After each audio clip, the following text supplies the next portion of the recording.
Okay, now I think we can move on to the first speaker. We have he's probably, if you look at the program, his presentation would probably be one of the most provoking presentations for this morning. He will be talking about how the internet is dividing and diminishing us. Andrew Keen is an internet entrepreneur and is better known as the author of The Cult of the Amateur: How Today's Internet is Killing Our Culture. In that book, he bursts the internet bubble and downplays its potential to democratize politics and elections. His more recent book, if you've read it, is Digital Vertigo, which was just published last year. And it provides, I quote, "a measured contrarian voice against a sea of hype about social media." And he criticizes what he refers to as digital narcissism and exhibitionism on social media. Andrew Keen will talk to us about how the cult of the amateur and how the internet is dividing and diminishing us. Ladies and gentlemen, please welcome Mr. Andrew Keen.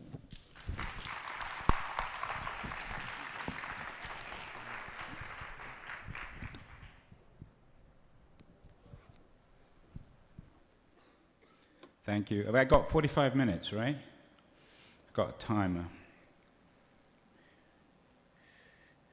Going to get my money's worth. Yeah. So, some of you look as if you weren't even... How many of you weren't born in 1989? Born, weren't alive, in this world anyway. So most of you were around. What's the most famous thing when you think of 1989? And of course, we've got a lot of news journalists, political journalists, and Maria isn't allowed to answer this question. What do we all remember when we think of 1989?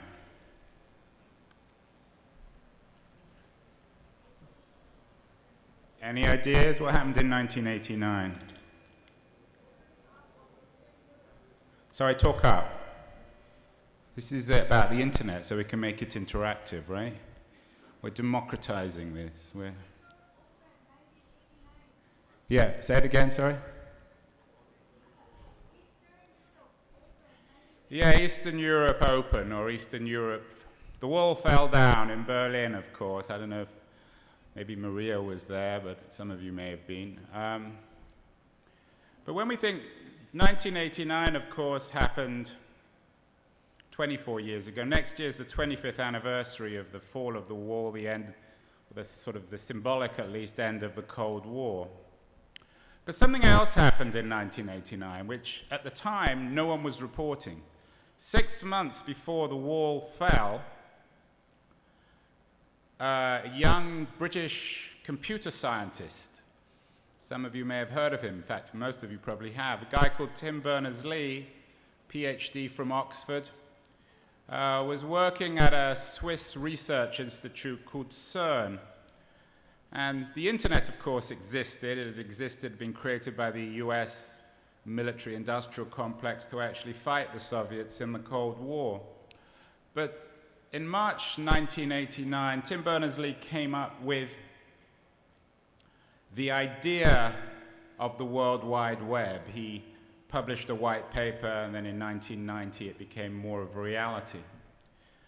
And I would argue, this is actually the subject of my next book, which will be out next year, a book which may be called Epic Fail.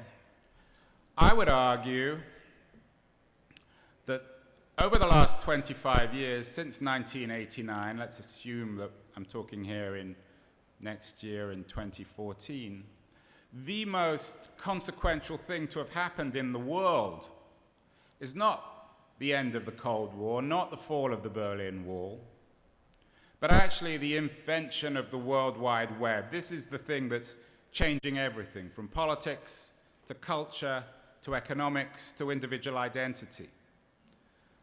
I'm not arguing that the end of the wall, the fall of the wall, was inconsequential. Of course, it was particularly consequential if you happen to live in East Berlin. I was there this summer. Berlin is a remarkable city. It's particularly consequential if you live in Hungary or Czechoslovakia, Romania or Bulgaria, but for most of us outside Eastern Europe, it's actually the invention of the web. Berners-Lee's creation, now he actually earned a knighthood through that, that has changed everything. So in the Rappler presentation, the young lady said that Rappler was out of beta. This word beta, I come from Silicon Valley, so this word beta is one of those annoying words that everybody uses, and no one quite knows what it means. It's like pivot. Certain words. Orwell wrote brilliantly about this in his famous essay, The Decline of the English Language, 1946, I think he wrote it, where the more a word is used like beta or pivot or fascism or other in vogue words, the less meaning they have. But in a sense, of course, we all know what beta is about. It's about trial. It's about dress rehearsal. It's about growing up. It's about becoming real. Now, Rappler looks to me to be very cool. The only thing I'm not going to trash today is Rappler, because Maria so kindly invited me. I'm going to trash Google, because that's part of my brand. Anyone here from Google? You know me. The nicest Google, just as the Google guys are the nicest monopolists you'll ever find, so I'm the nicest anti-Google guy you'll ever find. I'm also going to trash the New World Hotel, but that will come a little later. So we're out of beta, and I think most importantly, Rappler's out of beta, and my point today I want to make is that the internet is out of beta next year. 25 years. I know in America, most 25-year-olds are still living at home and scrounging off their parents. But for most 25-year-olds, when they're 25 years old, they've got to grow up. They've got to be responsible. They've got to be accountable. They've got to come to terms with what they have or haven't achieved over those 25 years. In previous worlds, of course, most people were dead when they were 25. Today, we're all lucky enough that we'll live, hopefully, 2 or 3, 4 maybe times the 25-year lifespan. But the point I want to make today, and the point that I've been really developing in my work since 2007, is one of accountability. And I want to argue today that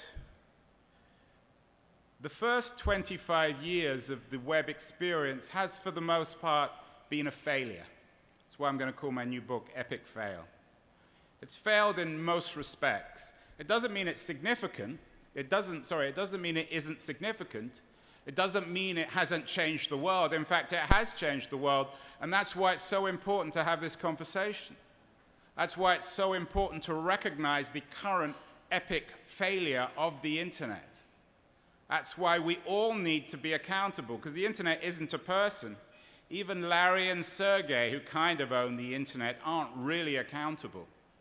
So we've all got to take responsibility of this. So what I want to talk about, I'm going to divide my talk into 2 parts, is firstly to describe the epic fail, to talk about the way in which the internet has profoundly failed, I think mostly in its own terms, over the first 25 years, and then perhaps to talk about some solutions, because the next 25 years are even more important than the first 25. Imagine living in 1989, no internet, no social networking, none of these devices, no way of communicating between Philippines and around the world, no e-commerce, nothing. So it's important to remind ourselves that Moore's law is working even more profoundly than it was in 1989, and by 2039, in 25 years, if we're in 2014, the internet, the network, will be even more profoundly earth-shaking. It will shape our identities, our politics and culture. So unless we get it right in the next 25 years, things are really, really troubling. So I want to talk about 4 basic areas where I think the internet has failed. And by the way, is it any coincidence that this conference is called The Internet, Big Data, and You? It's not you, big data, and the internet. You is always last. You, it sounds to me, you being all of you, us as individuals, and that's who I'm speaking on behalf of, we seem to be an afterthought increasingly in this internet. Now, in 2007, I wrote a book. Some of you may know it. A couple of you have already come up and said they enjoyed the book or found it provocative. A book called Cult of the Amateur, How the Internet is Killing Our Culture. If you haven't read it, you should, of course. And don't steal it, pay for it, because that's the way I earn my living. And that's not just a throwaway remark, it's a serious remark, and it's central to the book. Because the villain, unwillingly in some ways and consciously in others, the villain in Cult of the Amateur, and the driving force, the central character in the Web 2.0 revolution is Google. I was an internet entrepreneur in the distant age of 1995 when I had a company called Audio Cafe, when we thought we could just put all our content on the internet and it would work and people would buy it or advertising would drive it. But Google is, in my view, the quintessential revolutionary company, at least of the Web 2.0 age and perhaps of what you guys are calling big data age. I would call Web 3.0, what Reid Hoffman calls Web 3.0. Why is Google so revolutionary? I think it's almost accidental, but they stumbled on the holy grail of business models. They figured out a way to monetize content without actually producing it itself. Now, again, I'm not an expert on the Rappler model, but I assume that Maria is paying her journalists. They're not robots. They're not algorithms. She actually has physical people she sends out into the world and pays them for their work. Or I hope she pays them. I've heard from 1 or 2 of them they don't get enough vacation. So I'm sure they're working very hard. But the old model of media, a model that had existed for 200 years throughout the industrial age, was of the production of content by human beings, and then those human beings would be paid for that content, sometimes through advertising, but for the most part in terms of a simple commercial exchange. I write a book, for example, and you go into a bookstore and you buy that book. That intellectual property is mine. Google, though, blew up that model and continued to blow it up. It was a brilliant, remarkable, miraculous kind of business model. What they figured out, there were always search engines, of course. Google wasn't the first search engine. Yahoo invented the idea of search, or Yahoo was one of the founders of the idea of search. But what Yahoo did was hire fact people, hire librarians, hire data people to aggregate, to build their search engines.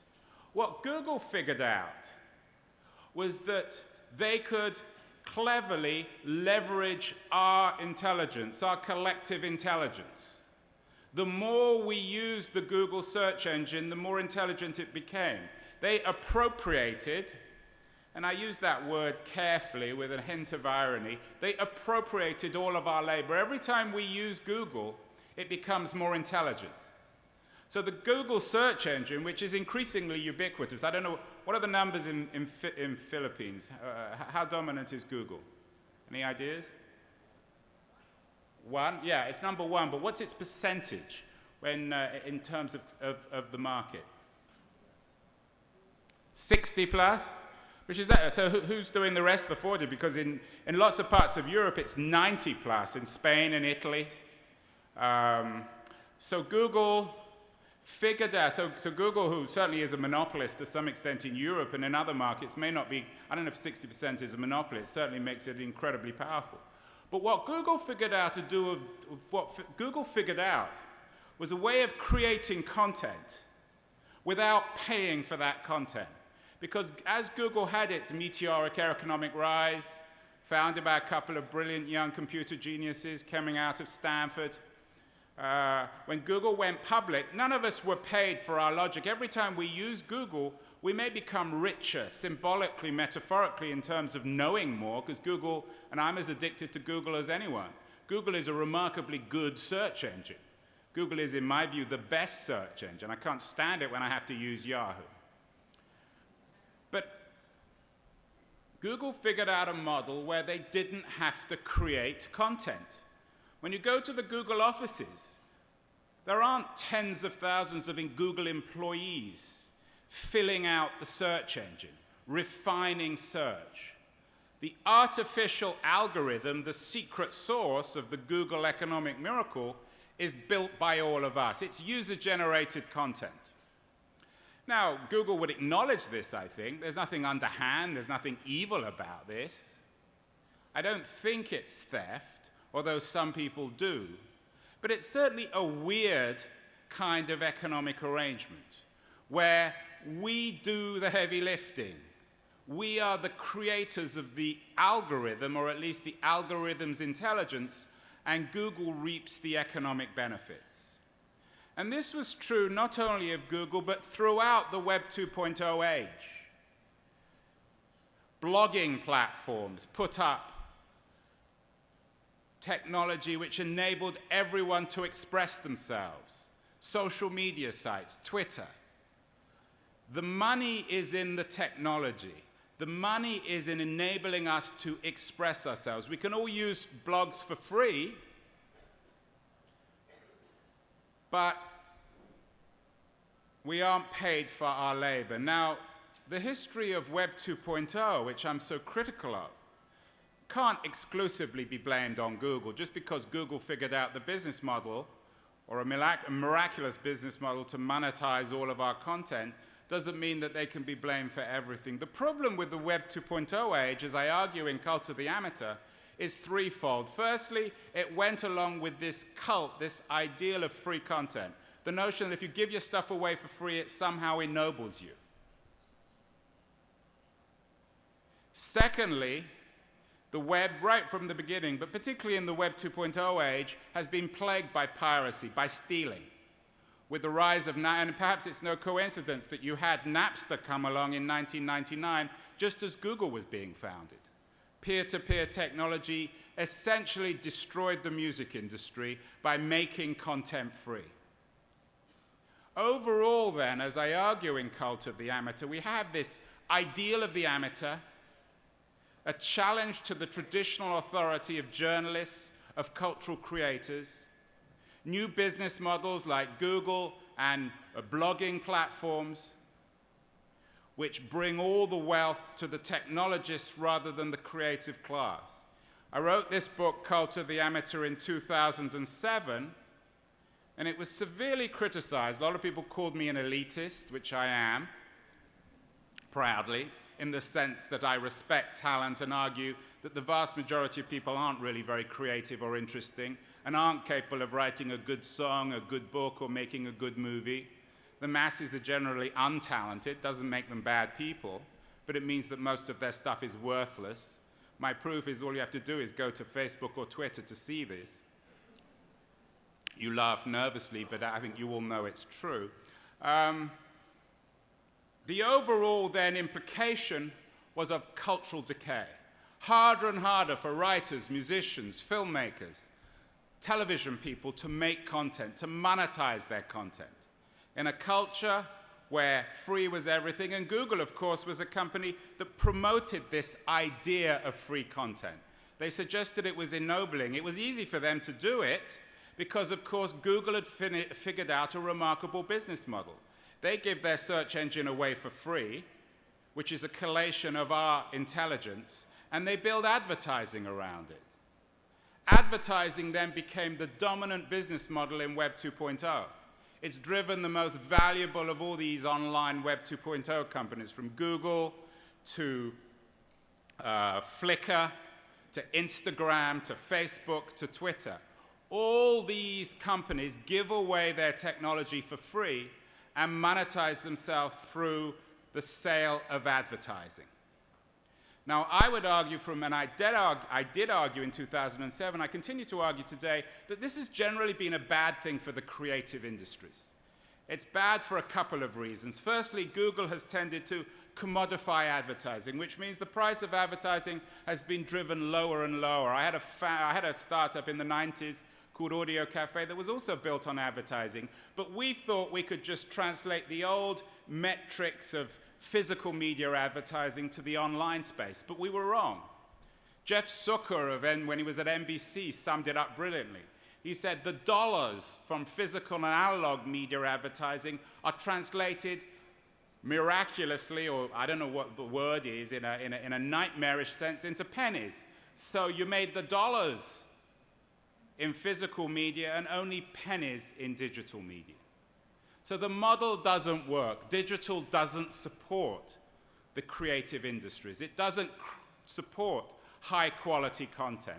Google may be beginning to realize this. With YouTube, YouTube is figuring out how to monetize itself. The other thing, of course, is that most user-generated content isn't valuable, is embarrassing, is disintermediated from the content creators. So much of it actually undermines advertising. How many of you would advertise on these uncontrolled user-generated networks, which are full of bile and spite, dominated by stalkers, dominated by pornography? So overall, I would argue that the first 25 years of the web in terms of cultural achievements are very, very low. What do we have? We've got the Huffington Post, for example, which is essentially a platform to enable marketers to pretend they're creating content. I just read that Ariana is banning anonymous comments. What I'd like to see is for her to force the contributors on Huffington Post to reveal who's actually paying for most of the content. Huffington Post doesn't pay for content. When you look at the Huffington Post, it's generally an embarrassment. The good news, of course, is some media companies are figuring out a way to monetize their content. New York Times, paywalls, some of the publishers. There's no doubt that digital is winning. The challenge is how to monetize digital, how to get consumers who have been spoiled by services like Google into recognizing that there's nothing noble, there's nothing good about free. Free is a catastrophe. Free is a cultural abomination. I hope you guys paid to come to this event. You certainly paid in your cabs or your cars to come here. You pay for your rent, you pay for your houses, you pay for your food, you pay for your travel. Why shouldn't you pay for your content? So that's the first thing. Second thing is this big data business. Again, let's put Google in the middle of this. And big data, the arguments I use in Digital Vertigo, which are against big data, are also deeply, intimately connected to the arguments I use against big data. The problem with the free model is that the miraculous nature of the internet is such that companies like Google and Facebook, but particularly Google, because they're the all-dominant company not only in Web 2.0, but also in the big data economy, this technology enables these companies to know us better and better. Some of you here will use Gmail. Some of you will use the Google search engine. Some of you will use YouTube. Some of you are on G+, the Google social network.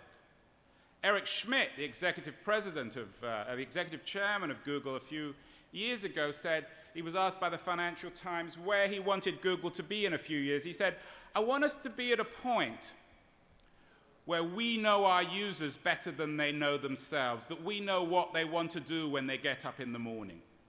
We know what job they want.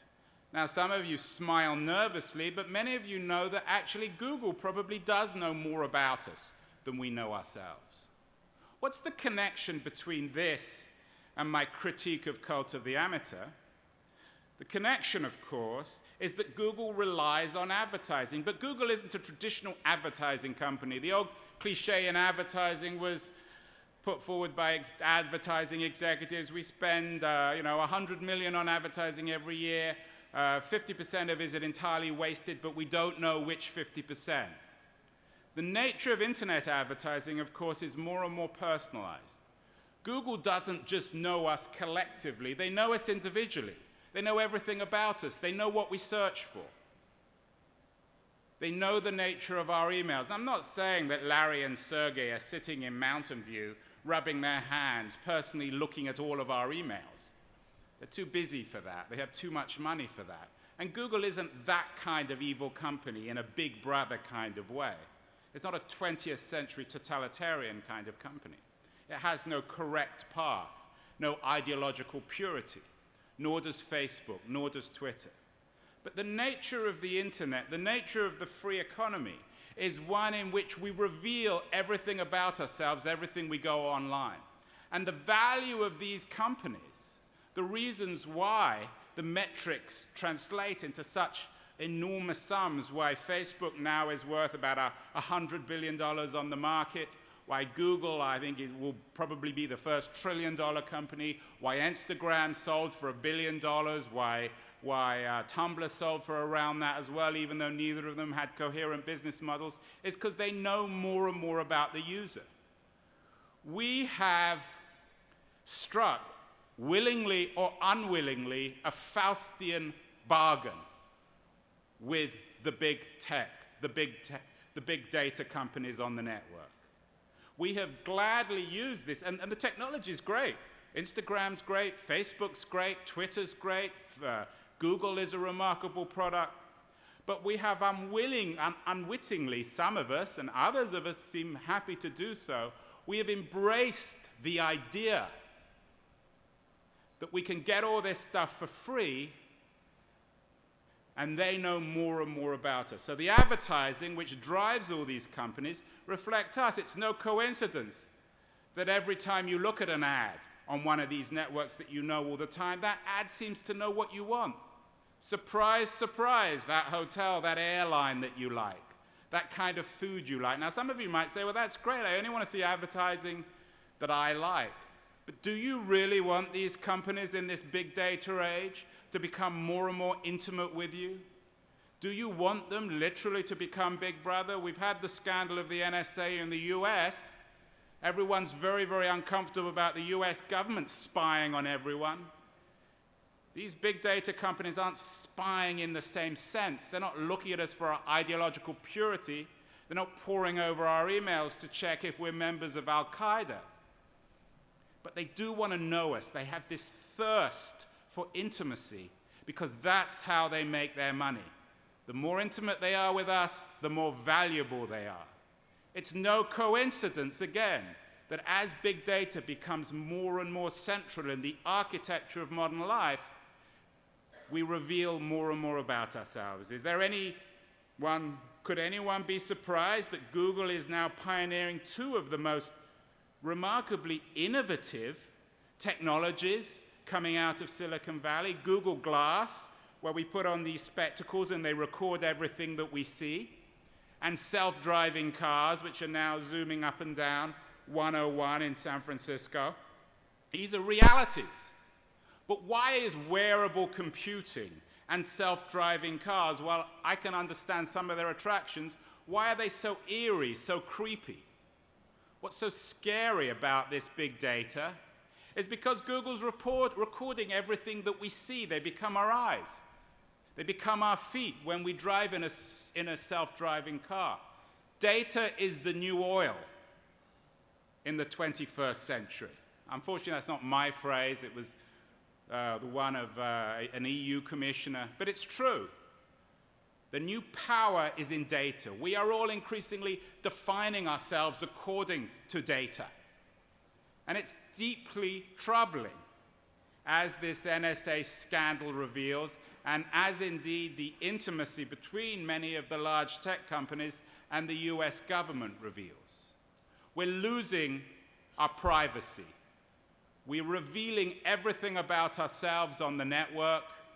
We're living in an age of narcissism where we think it's somehow cute, cool to reveal everything about ourselves. But actually, it's undermining us. It's doing away with the darkness, which defines our individuality. Now, this event is sponsored by someone called The Social Good. I don't know what they're up to. But I would argue that the social good is actually bad. I would say that social is bad, not good.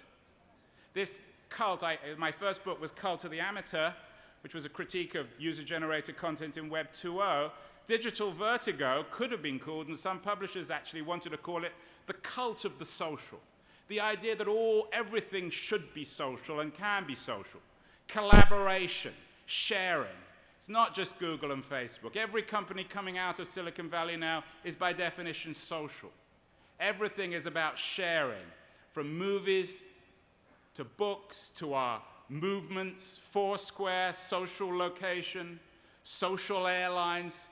Everything we're doing now in this new architecture of surveillance on the internet is about revealing where we are, what we're doing, what we're eating, what we're listening to. It's no coincidence that my book was called Digital Vertigo. It was a remix of Hitchcock's great movie, Vertigo, a film about private eyes and the disillusionment of being continually watched. If you haven't seen Hitchcock's Vertigo, watch it before you read my book. Hitchcock, of course, had a dark fantasy, but it was always kept inside the cinema. In the 20th century, we went to the movies to be scared by these Hitchcockian dystopian visions of being continually watched, of being observed, of being the victim of the camera, of criminals. In the 21st century, the world has become a vast canvas for Hitchcock movies, not just Digital Vertigo, Digital Rear Window, the work. So social, in my view, is for the most part bad. The architecture of the internet has been constructed to make it social. But social is disturbing. Social doesn't, for the most part, generate innovation. It results in a world where we're continually watched and being watched, and also it results in a world of conformity, of stunning orthodoxy, of groupthink. In the social world, we're in meetings, we're collaborating, we're conversing, but we're not thinking for ourselves.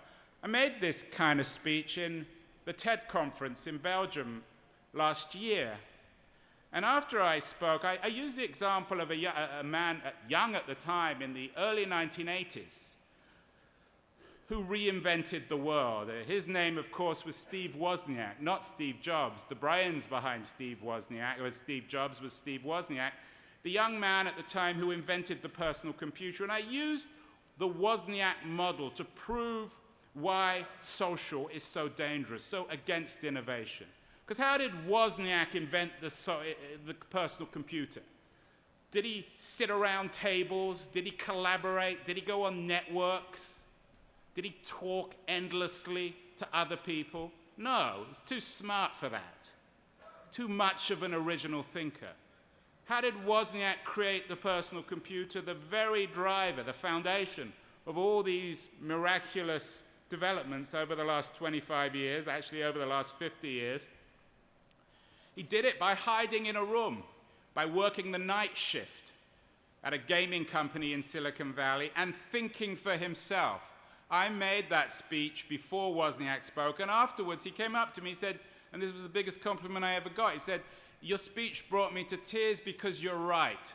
So we need, not only in terms of personal liberty and autonomy and the development of personality, which are key, which I talk about in some detail in Digital Vertigo. It's undermining who we are as human beings, but it's also bad for innovation. The social is not good. That doesn't mean that I'm antisocial. That doesn't mean we all have to go back to the cave or each have our individual cave. It doesn't mean we shouldn't be talking to one another. But the irony of social media,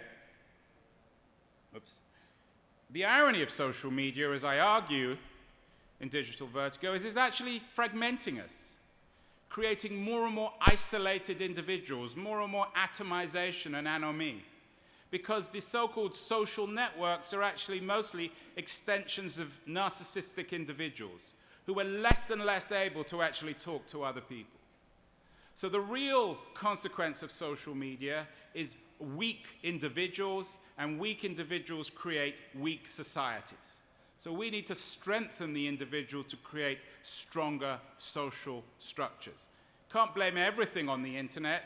The phenomenon of social media is bound up with lots of other things, a post-industrial economy, the breakdown of the firm, lots of other things which I talk about in my book. But overall, the internet is both a central cause and consequence of this great shift from an industrial to a knowledge economy. Let me throw in a couple of other important points here. 2 other reasons why the internet is a massive fail. We talked about the impact on culture, we've talked about the impact on the self and the almost totalitarian nature of the social, the fact that we're being endlessly watched. There are 2 other things that I think are particularly pertinent. The first is inequality. When you talk to most people about the internet, particularly the idealists, and I know lots of them, I have them on my TechCrunch show. I had a guy called Brewster Kahle on my show, one of the original members of the Internet Hall of Fame, the founder of Alexa and the founder of Internet Archive. The interview just went up on TechCrunch this morning. When you talk to people like Kahle or Kevin Kelly, even Tim Berners-Lee, they'll all say the same thing. When you ask them, well, what has the internet achieved? They'll say, it's made us more equal. It's given us more access to information. It's resulting in a freer, fairer world. But that's not true.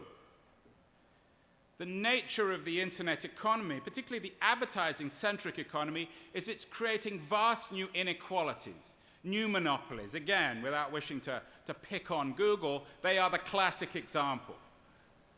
There is less and less competition in this world, and all the wealth is going to Silicon Valley. Google now is so rich, for example, that they bought an airport next to its Mountain View campus in California so that the executives can fly their jets in and out of it.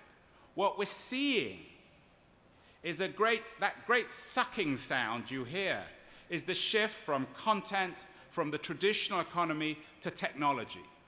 You're seeing the appearance of billion-dollar companies with a handful of employees.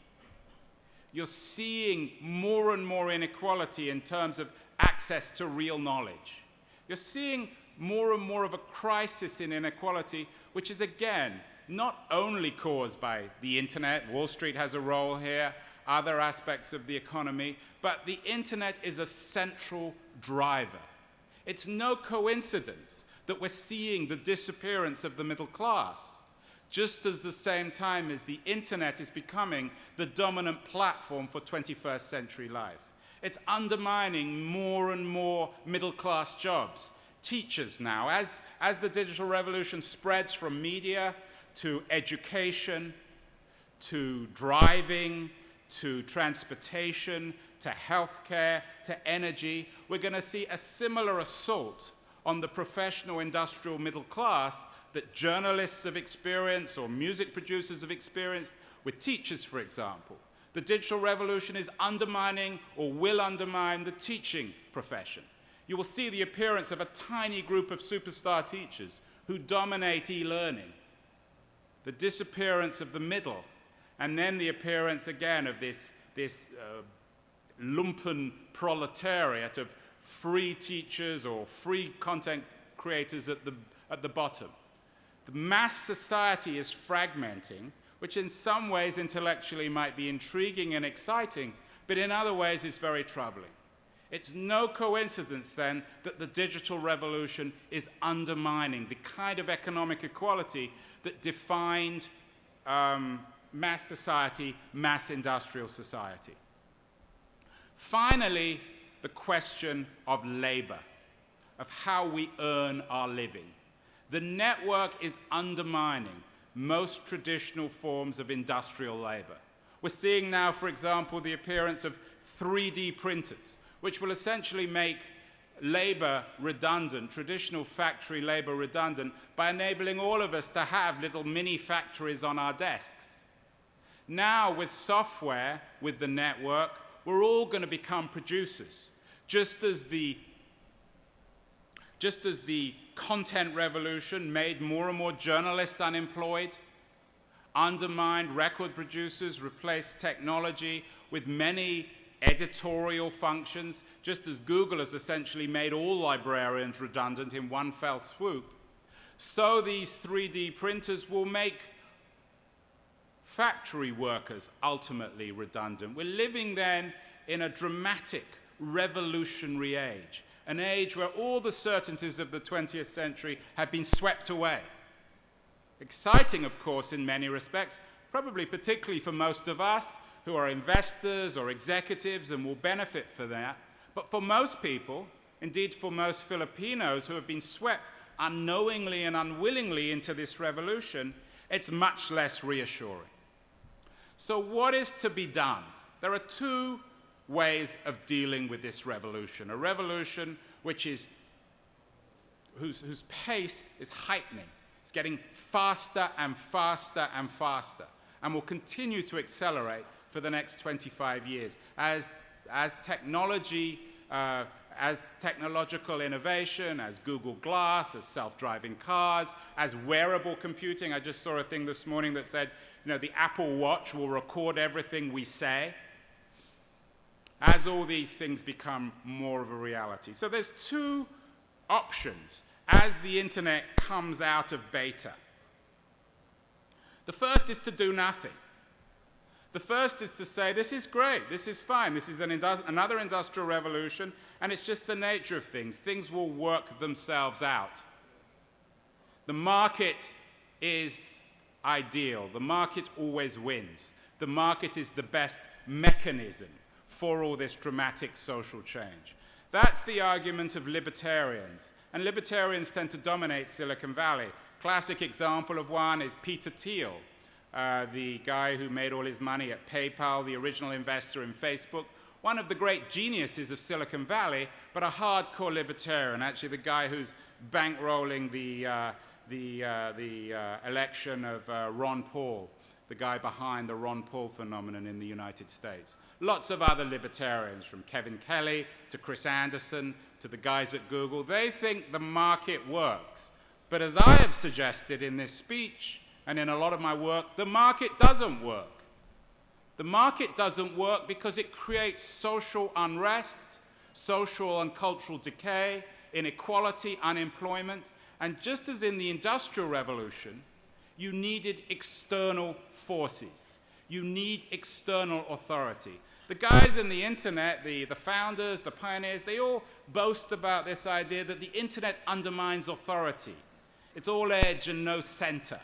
Everyone now has the same credibility as anyone else. Jimmy Wales of Wikipedia famously said, well, I trust that a 15-year-old kid as much as a Harvard professor on Wikipedia. That's why it's such a piece of shit, Wikipedia, because that's actually what he did. So most of what he writes, most of what you write or read on Wikipedia is either illegible, incoherent, biased, or wrong. How many people here trust a 15-year-old kid, particularly an American kid? I have a 15-year-old, so I know how ignorant they are, over a Harvard professor. Anyone wishing to stick up their hand? We know that the Harvard professor knows. Oh, you do? Well, we'll talk afterwards. I'll explain why you're wrong.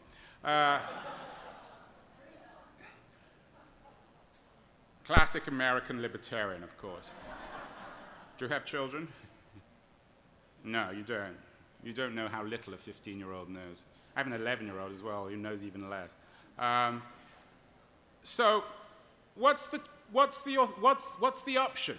So we leave it up to the Jimmy Waleses and the Peter Thiels and the Rand Pauls and the Googles to rampage through a traditional economy, to wreck our cultural and economic infrastructure, to throw up mob leaders like Beppe Grillo in Italy, who refuses to even be interviewed by the conventional press and who's really a digital version of Mussolini and his cult of the self and his authoritarianism? Or do we bring in the grown-ups? And if so, who are the grown-ups in the digital world? How can we get this right in the next 25 years? Let me suggest a couple of things. The first thing, I think, is that there is a role for government. Much of the discourse, the ideology in Silicon Valley, which reflects a broader culture in America, is hostility to government. The idea that the government always screws up, the idea that the government's bad, that the government isn't innovative, that the government doesn't get it, that the government is corrupt, that the government wants to know all our deep secrets. Some of that, of course, is true. I'm not here to tell you that the government structures, I don't know anything about the Philippines, although I'm guessing it's not probably defined by its efficiencies either. But that doesn't mean there isn't a role for government. Take privacy, take big data. We have a choice. Either we let these technology companies rampage over us, know more and more about us, allow everyone to wear these glasses so that when you're sitting at a table like that with strangers, they record everything you do and put it on the network. Allow companies to be so intimate with you that they can know everything you're doing, know you better than yourself. Or we have a government control over big data, so that these companies can't simply rampage over us, so that their terms of contract are more coherent, so that the new data monopolists, whether they're Facebook or Google or whoever, are controlled. The Europeans, for example, are doing this. They're instituting a right to be forgotten on the internet. May or may not be viable, but it's a good idea.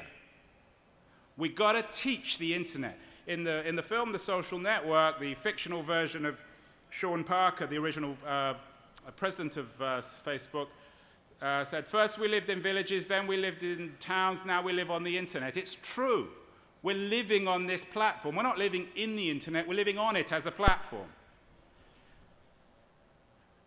And to make it habitable, to make it a place in the 21st century that isn't a dystopia, isn't a nightmare, isn't this kind of democratized version of Orwell's 1984, and certainly a manifestation of Brave New World, we've got to teach the internet how to forget.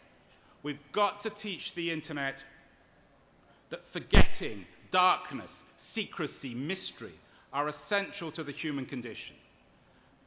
Just as the EU is also instituting some interesting legislation to protect creative artists, to fight piracy, to make sure that we do indeed have cultural industries, that the smart people, the journalists, the writers, the musicians, the filmmakers, guys like at Rappler are protected, that people pay for their content, that they don't steal their content.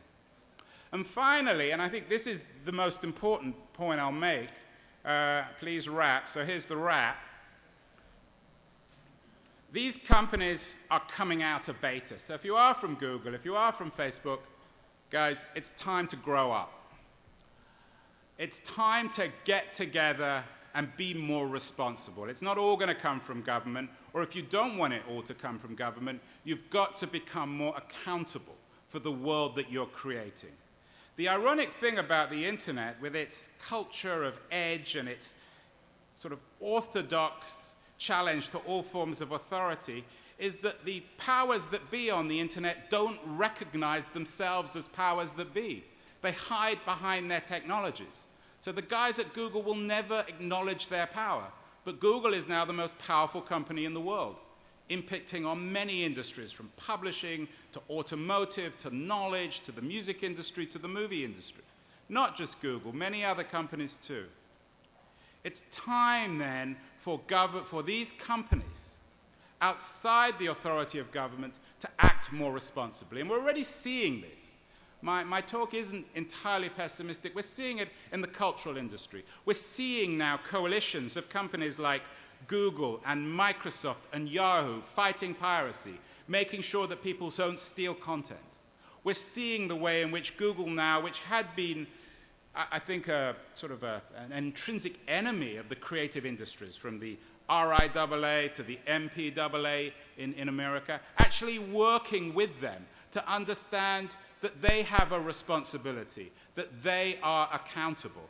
Perhaps it's because Google now understands the challenges of the content industry from owning YouTube. We're seeing it with some of these individuals. Mark Zuckerberg, who was the quintessential anti-political guy, the guy who rejected all forms of authority, the guy who would only ever wear a hoodie and a t-shirt and flip-flops, is now actively involved in shaping policy in Washington, D.C. That's a good thing. Over the next 25 years, then, this digital elite, just as the industrial elite, the owners of the first factories who became immensely wealthy and powerful through new technology. This new digital elite needs to take responsibility, needs to become accountable, needs to engage in these vast social, political, and economic issues which are affecting ordinary people. What was it? The title of this conference is the Internet, Big Data, and You.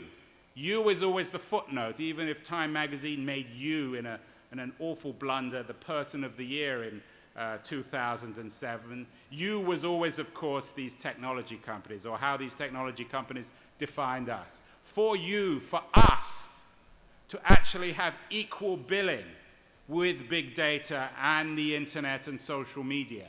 We need everyone to grow up, particularly these large tech companies. Thank you.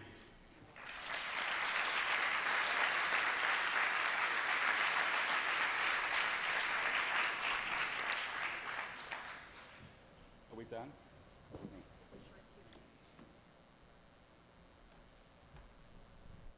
Hi, thank you very much for that. At this point, I think we have about 10 minutes for a short Q&A. We have in the audience a mix of people from government, NGOs, and business even. And I'm sure that you've provoked them sufficiently. So please come up to the mic and share either your comments, your insights, or your questions with Andrew. From what I got, you said so far, free is bad. Narcissism and social are bad. Google is bad. Monetization is bad. Commodification is bad. I did say that Google is less bad than it was. So, anyone from the audience? Questions for Andrew? We've got to get this lady who questioned me. How about, I'm sure she has a question. Yes, please, approach the mic and introduce yourself. Gentleman in the back.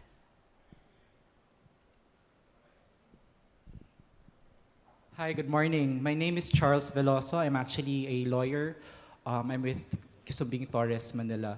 You mentioned earlier that our dealings with the likes of Google is basically a Faustian contract or a contract with the devil. But my question is, isn't it a fair exchange though? I mean, in exchange for collating our online behavior, they develop it, and in exchange we get a better and more efficient search engine and a more specialized advertisement.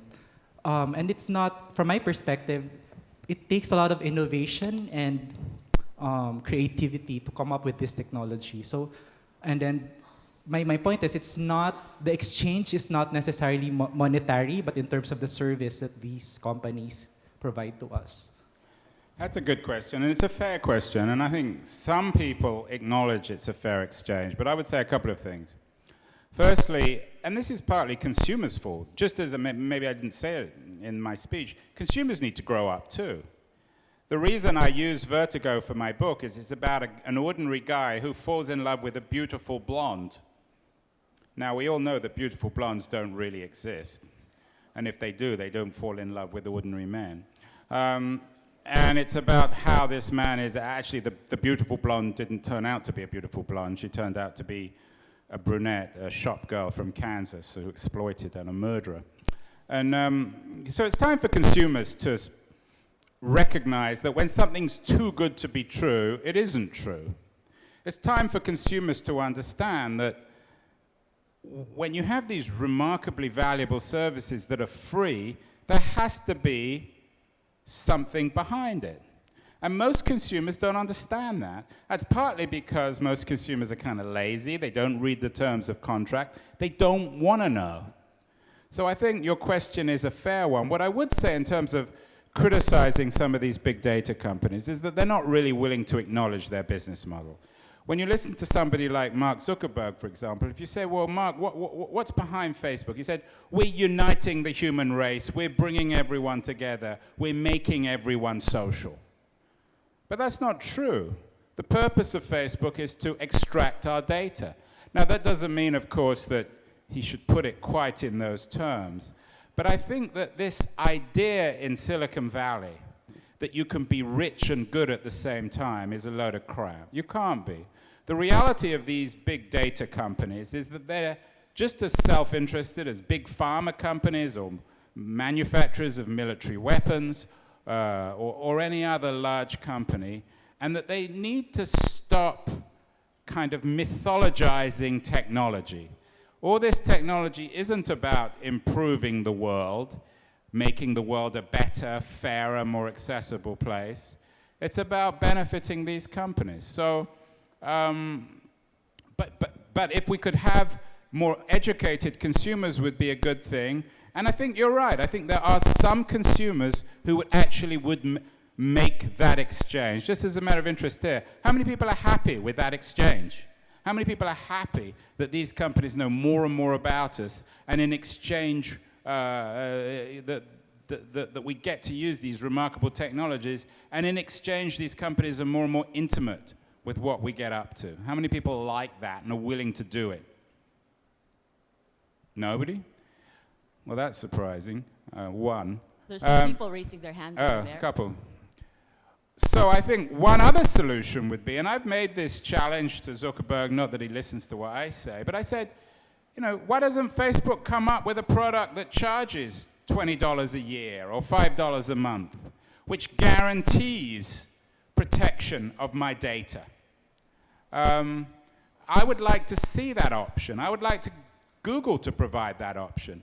I wouldn't even mind paying for the Google search engine if it was guaranteed that I wouldn't be tracked in everything I do.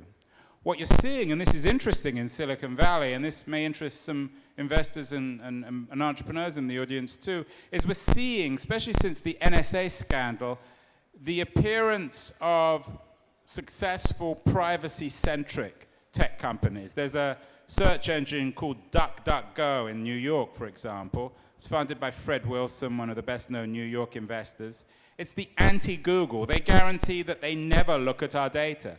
And since the NSA scandal, the users of DuckDuckGo users have quadrupled or something like that. So I think it's important to see ways in which privacy can be monetized so that consumers have an option. Either they can do this, what I call this deal with the devil, and give their stuff away, give everything about ourselves away for free in exchange for technology, or they can actually be involved in a more traditional economic exchange and say, I want this technology on my terms and I will pay for it. Andrew, I'm curious though if there's anyone from Google over here who might want to respond to your points. Some of my best friends work at Google. No one? Okay, Maria? The question, of course, is if you go with what you're saying, that data is already there. It's like saying we shouldn't have a plane. What is the solution then? If you had an ideal world and you could say with a click, this is what I would do. What would you do? What you mean with the data? Yeah, because the data's there, and actually, if you think about it, not to mine it, maybe also foolish. Well, the data's there because it's in our head, right? I mean, the data that I like certain kinds of cars or food or underwear is in my mind, but nobody else knows that. I don't usually give that away. Now, of course, again, to be fair to the tech companies, not all data mining companies are digital. I mean, credit card companies know a lot about us, although there have always been rules that control these companies more than the digital companies. Most of us don't want that. You say the data's there, but most of us don't want the data to be publicly knowable. We need to educate. I mean, part of this is about education. There are more and more stories about how kids are ruining their lives by revealing too much. I quote Michel Foucault, the French historian, in my book. Visibility is a trap. The more we tell the world about ourselves, the more vulnerable we are. The digital economy is a reputation economy. There are networks now like Clout that rank us. Some of you may have very high Clout ranking. We're living more and more of an individualized, personalized kind of economic environment in which our reputations are defined by what's known about us online. So employers, when they hire people now, do Google searches, go onto Facebook. Colleges now are increasingly doing internet searches before they accept people. So that inappropriate photo, that stupid tweet can literally ruin people's lives. So we need to teach kids that visibility is indeed a trap. And again, not only do we need to architect those dark spaces in the new hyper-visible, hyper-well-lit digital age, but we need to educate people into curating themselves more carefully, editing themselves, All right. turning themselves into mystery. Yes. I think there's time for, yes, one more? Two more, there's another All right. Last two. Yeah, good morning. I'm Dr. Giovanni Tapang from the National Institute of Physics in UP. I'm just remembering the data presented earlier in the visuals by Google or Rappler that only around 30% of the Filipinos are online. And thinking about big data and your hypervisibility, wouldn't this mean that most of the data generated by Google and all of these search engines exclude the other 70%, or do not contain the information of the other 70%, and therefore we're going to predict things, we're going to base our decisions on the only data that's 30%? That's true, although I think the old arguments about the digital divide are kind of redundant, because as these technologies become more and more affordable, that next 70% are going to come online very quickly. Ericsson, the big tech company, have predicted that there'll be 50 billion intelligent devices by 2020. And the prices of these devices are coming down. Everything's going mobile. Smartphones are becoming ubiquitous. So I think the great change in the Philippines, it'll be very interesting, will be what happens when that next 50, 60% of people come online. Just to follow up, but we are already using big data right now and predicting things based on that 30%. Even if that 70% will come online, we are already going to forward based on the earlier 30%. So the excluded data set is not already being used in policy changes. Right, although, I mean, if you've only got 30% of people online and you're making policy decisions based on network data, I mean, you're making a mistake. No, I mean, I'm not here to comment on government policy. All right. Andrew, I think there's just time for just one more. Hi. I guess just an observation initially and then a question. My observation is that it seems to me that your talk falls into that category of people back in, say, the 80s, where the entertainment industries filed a lawsuit against Sony because of the VCR, where they said this is going to be the end of the movie industry. And as a result, the video industry won, and as a result now they make more money from video sales than they do from theatrical sales. And I get the sense that when you talk about privacy, you have a very fixed idea of what privacy is. When you talk about intellectual property, you have a very fixed idea about what intellectual property is. And you're concerned that the internet are challenging those things. I think from the standpoint of privacy, when kids go into on internet, like my child, they have a different, the market is changing the way privacy is, the idea of privacy. And the sense that I'm getting from you is that you want those ideas to be fixed. Even things like intellectual property, things like BitTorrenting and piracy, as you call it, those are fixed ideas. But I think what the internet is doing is that the internet is changing those ideas. And I wonder whether or not, shouldn't we let that process, we are seeing that process happen, unfold before us. Shouldn't we let that move on rather than say, this is what intellectual property is, or this is what privacy is, and this is what it should be forever? Okay, well, I hear that all the time, that, about the Sony thing. Well, you brought up BitTorrent, for example. What does BitTorrent do? BitTorrent essentially enables users to get all content for free. Now, you're suggesting that that's somehow good, that we should turn a blind eye to it, or it will result in viable economy. I think you're wrong. I mean, I think that it's been proven. Look at the numbers of the music industry. The music industry was, I think, collectively, globally, was something like a 32 or 34 billion, the recorded music industry was a $34 billion industry in 1999. Today, it's about $15 or $16 billion. Now, Now that's partly, it's not only because of BitTorrent, Napster, lots of other things. And someone will say, oh, well, maybe that's been, the revenue has been made up with live events or some other, selling T-shirts, but it's not true. The fact is that these technologies are actually decimating traditional cultural industries and are not really replacing value. So that doesn't mean that we become Luddites. That doesn't mean that we switch off technology, throw away our devices. But if we're to accept that, that as you're saying, that, well, it changes everything. Either you own something or you don't. You can't be half pregnant. Either you pay for something or you don't. There's no other business model. BitTorrent hasn't introduced any other business model. So I think what sounds like from what you're saying, it's a sort of an apology for technologies without presenting coherent business models, which are essential if we're to earn money for our labor. All right, just one quick one, and then I think we'll have to move on to the next. I think you just made my point. So intellectual property is an invention. It didn't exist 300 years ago. Shakespeare didn't write under a copyright system. So to say that this is what we have, that we have this market-based, industrial age type of legal system to protect authors, I think that precisely is the point. Okay, well, I understand your point. So let me conclude then. So you brought up the idea of Shakespeare. You brought up the idea, well, intellectual property hasn't always existed. So what existed before intellectual property? What existed before laws which protected the innovation of creative people?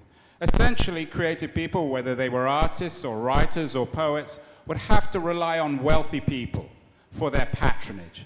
And that's the danger, particularly in the internet economy, where you have these vast disparities of wealth. Creative people are increasingly dependent on a new digital patronage system. So if you want a real middle class, if you want a viable mass economy which rewards creativity and monetizes creativity, then you should want to protect intellectual property.